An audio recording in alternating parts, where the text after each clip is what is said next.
रोमिला और पूनम दोनों सास बहू अपनी पड़ोसन मीना और उसकी बहू कीर्ति से बहुत जलते हैं। वो दोनों जो करते हैं वही रोमिला और पूनम भी करते हैं। देखो रोमिला बहन, हमने नई कार लाई है। अब मैं और मेरी बहू इसमें बैठकर लॉन्ग ड्राइव पर जाएंगे। हाँ हाँ, अब तो और मजा आएगा। कांग्रेचुलेशन। कांग्रेट्स। आशा करती हूँ कि आपकी ये कार आपके लिए अशुभ, मेरा मतलब शुभ।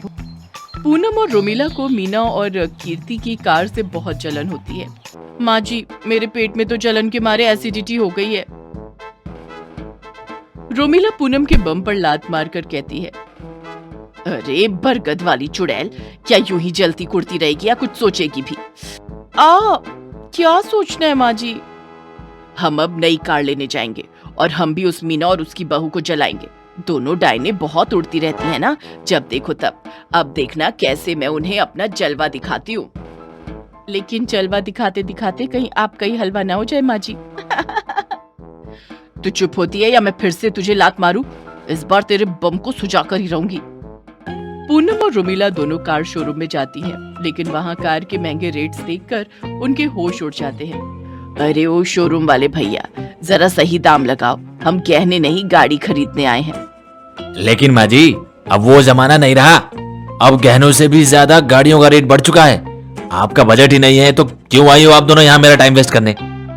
ए लल्लू, तमीज से बात कर, वरना तेरी कमीज उतार कर मार मार कर तेरा बैंगन का भरता बना देंगे हम दोनों सास बहू। हाँ ठीक है, वो देखिए, वो एक सेकंड हैंड कार है, लेकिन उसे मैंने इस तरह रिपेयर किया है कि वो नहीं लगे। उसका रेट आपके बजट से मैच करेगा। कार का रंग और रूप दोनों सुंदर हैं। क्या कहती है चुड़ैल, ले ले इसे? हाँ ले ले भैंस। क्या कहा? जैसे को तैसा। अगर आपको मेरा नाम नहीं पता तो मुझे भी आपका नाम नहीं पता, सिंपल। दोनों सास बहू शोरूम में ही शुरू हो जाती हैं, लेकिन बाद में वो सेकंड हैंड कार लेकर घर आ जाती हैं और अपनी कार मीना और कीर्ति को दिखाती हैं। जो भी बोलो, सेकंड हैंड लग रही है ये। हाँ, और वैसे भी हमारी कार के सामने तुम्हारी कार कुछ भी नहीं है रोमिला बहन। अरे ओ मीना, ज्यादा हीरोइन मत बन, क्योंकि इस दुनिया में सिर्फ 3 चीजें बदसूरत और घटिया हैं, और वो हैं तू, तेरी बहू और तेरी ये कार। एकदम सही कहा माँ जी आपने। इनकी और इनके कार की ऐसी की तैसी। रात में दोनों को अचानक से घर के बाहर से किसी के हंसने और रोने की आवाज आने लगती है।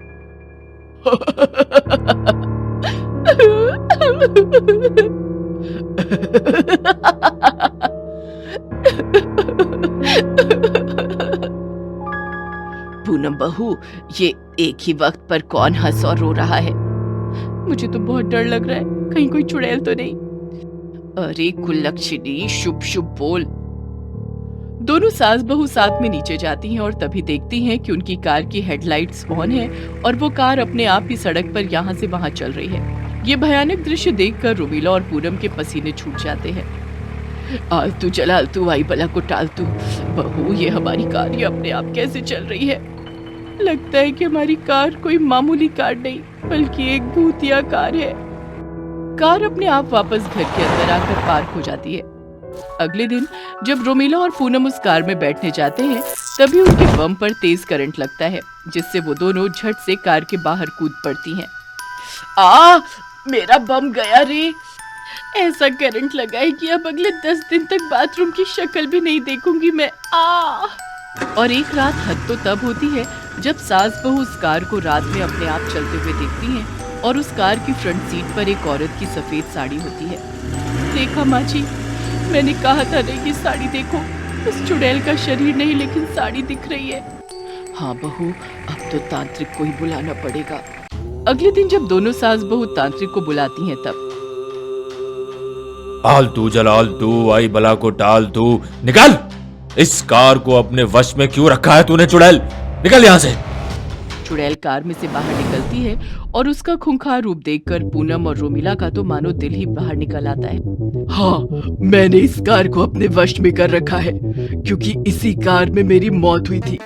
मैं एक अमीर लड़की थी, लेकिन मेरे पति ने इस कार के ब्रेक फेल कर दिया और मुझे इस कार में कहीं भेजा, और तब ब्रेक फेल होने के कारण मेरी मौत हो गई, और फिर उसने मेरे सारे पैसे लूट लिए और अपनी गर्लफ्रेंड के साथ शादी कर ली। मेरे पास सीसीटीवी फुटेज है जिसमें मेरा पति कार के ब्रेक्स फेल कर रहा है।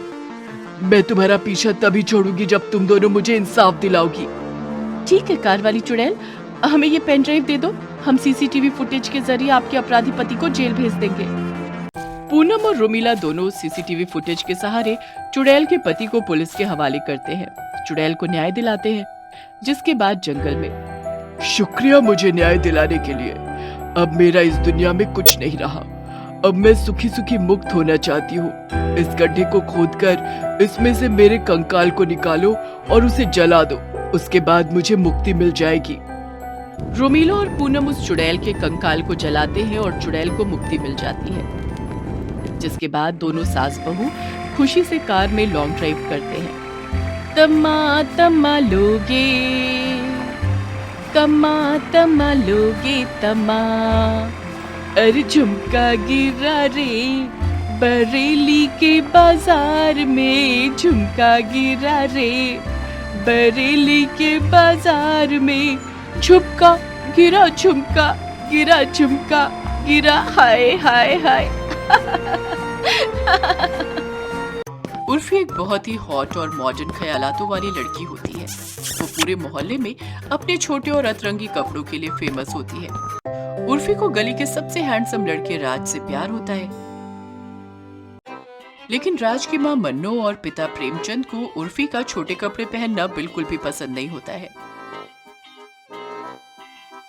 एक दिन उर्फी बदन पर सिर्फ पट्टियां लपेटकर पट्टी वाली ड्रेस पहनकर राज से मिलने जाती है।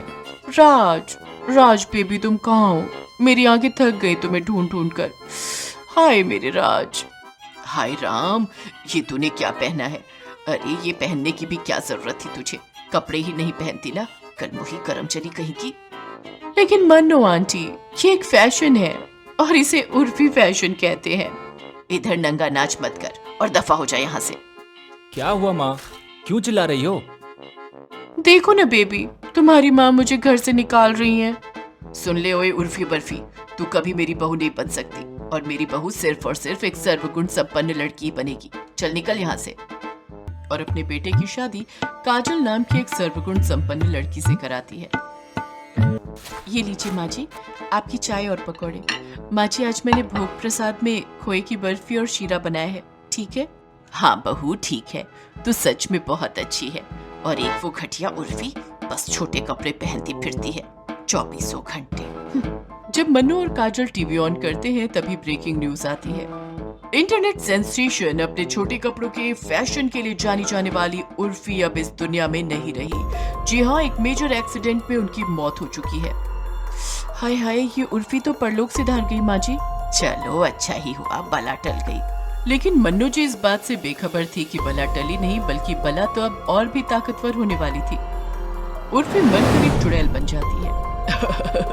अब देखना मन्नू महारानी, मैं कैसे अपनी बेइज्जती का बदला लेती हूँ। मन्नू जब अगली सुबह उठती है तभी देखती है कि काजल ने साड़ी नहीं बल्कि एक नेक्ड टैटू ड्रेस पहना होता है। अरे कुलक्षणी डायन, तूने ये क्या पहना है? तुझे ये पहनते हुए जरा सी भी शर्म नहीं आई? पहनना तो छोड़ो, तूने तो कुछ पहना भी नहीं है। माँ जी, इसे फैशन कहते हैं, फैशन। आप नहीं समझोगी। चलो खिसको यहाँ से, अभी मुझे रील्स बनाने हैं। ओ मजनू मेरे यार, ये लैला है तैयार हो, जल्दी से लेके आ जा एक डायमंड की रिंग, तेरे लिए दिल का टेलीफोन है बजता रिंग रिंग रारा रिंग, मेरे दिल का टेलीफोन है बजता रिंग रिंग रारा रिंग। हे भगवान, मन्नू को अपनी बहू काजल को इस तरह देखकर चक्कर आ जाते हैं। असलियत में उर्फी की आत्मा काजल में घुसकर ये सब कर रही होती है। अगले दिन काजल एक पार्टी ड्रेस पहनकर पार्टी करने जाती है और आते वक्त पूरा मोहल्ला उसे देखकर हैरान रह जाता है और सभी मन्नू को खूब ताने कसते हैं। जिसके बाद मन्नू काजल को खूब मारती है। मत मारो मुझे माँ जी, मुझे मत मारो। बहुत उर्फी जैसा बनना है ना तुझे, ले और ले। काजल दिन ब दिन उर्फी जैसे कपड़े पहनकर अपने ससुराल का नाम मिट्टी में मिला देती है। वो कभी आंगन में नाचती तो कभी छत पर। काजल में काजल, ऐसी हूँ काजल, हर कोई देख के मुझको हो जाए पागल। काजल मैं काजल, ऐसी हूँ काजल, हर कोई देख के मुझको हो जाए पागल। तो कभी वो बीच पर जाकर बिकनी पहनकर घूमती और एंजॉय करती। एक दिन जब मन्नू घर में शंख फूंकती है, तभी उस शंख की पवित्र धुन से काजल अपने कानों पर हाथ लगा लेती है और जोर से चिल्लाने लगती है, बंद करो ये आवाज। काजल बेहोश हो जाती है और उसमें कैद उर्फी की भूतिया आत्मा बाहर आ जाती है। तू? उर्फी, तुम? अच्छा, तो इसका मतलब तुम मेरी बहू काजल के शरीर में रहकर उससे ये सब करवा रही थी, ताकि वो हम सबकी नजरों में बुरी बन सके और मेरी इज्जत की धज्जियां उठ जाएं। माँ, बस बहुत हुआ आपका। अब जब मेरी उर्फी डार्लिंग वापस आ गई है तो मैं उसके पास जा रहा हूँ। ओह राज, माय जानू, माय बेबी, आ जाओ मेरे पास राज। मेरे दिल, मेरे बदन पर, मेरे रोम रोम पर सिर्फ तुम्हारा ही राज है। राज, माय लव। उर्फी बेबी, मौका भी है, दस्तूर भी। चलो इसी बहाने मैं तुम्हें अपनी बीवी बना लेता हूँ। अरे कल मुहे नालायक कुत्ते, ये तू क्या भौंक रहा है? उर्फी एक पल के लिए भूली जाती है कि वो अब एक चुड़ैल बन गई है। राज मंदिर में से सिंदूर उठाकर उर्फी पर छिड़कता है, नहीं, जिससे उर्फी तड़प तड़प कर खत्म होने लगती है। तुमने मुझे धोखा दिया राज। तुमने भी मेरे और मेरे परिवार के साथ गलत किया उर्फी। तुम्हारा यही हश्र होना चाहिए। उर्फी खत्म हो जाती है।